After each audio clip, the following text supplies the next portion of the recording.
All right, let's talk about a phrase that I'm willing to bet a lot of us have heard before. It's a heavy one. We're going to tackle the label of being too sensitive and hopefully totally reframe it for you.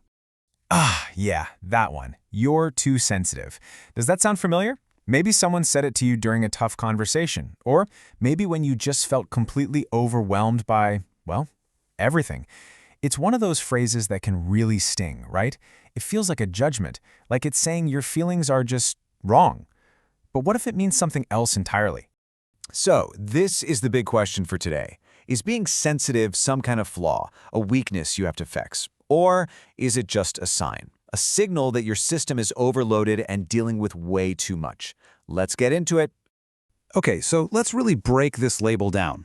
To get what it really means, you have to think about when we usually hear it. It's almost never when we're feeling calm and life is a breeze, right? Think about your own life. When you're trying to juggle work deadlines, what's going on at home, and just, the constant noise of the world, your ability to handle that one more thing gets really, really small.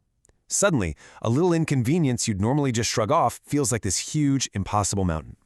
It's not you that's the problem, it's the pressure cooker situation you're in. And that brings us to a really important idea. This whole too sensitive thing, it is not a permanent part of your personality. It's not a character flaw. It's almost always a temporary state.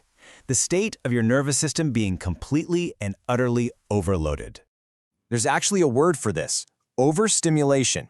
And it's a pretty simple idea, really. It just means your brain and your body are getting way more signals, more demands, more information than they can possibly handle at that moment. Kind of like a laptop with 50 tabs open. It's just bound to slow down. And where does all this overload come from? Well, it's everywhere. It could be actual noise, like a chaotic workplace, or just the noise from a calendar that's packed to the gills. It could be all the expectations people have of you, your boss, your family, even yourself. And of course, there are the emotional demands, like being the person everyone leans on.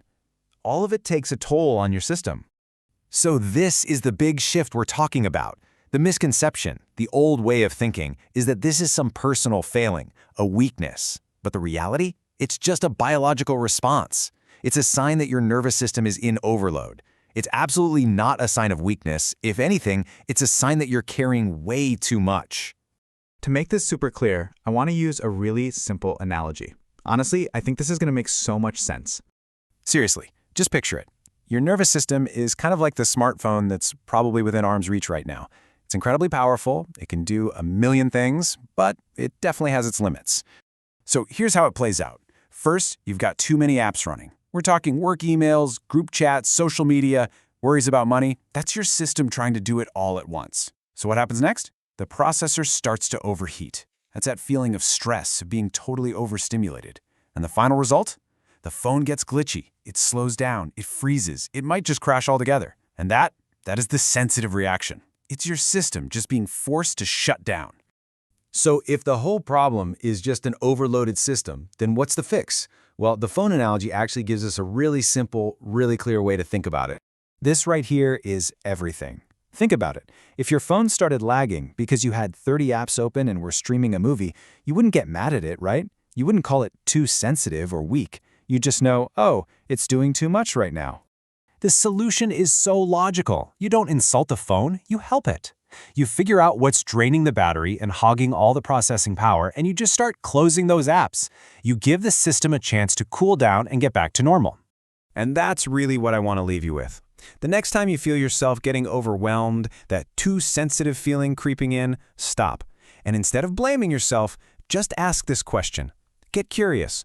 What app can you close? Is it a meeting you don't really need to be in? Is it a conversation that's draining you? Maybe it's an expectation you can just let go of.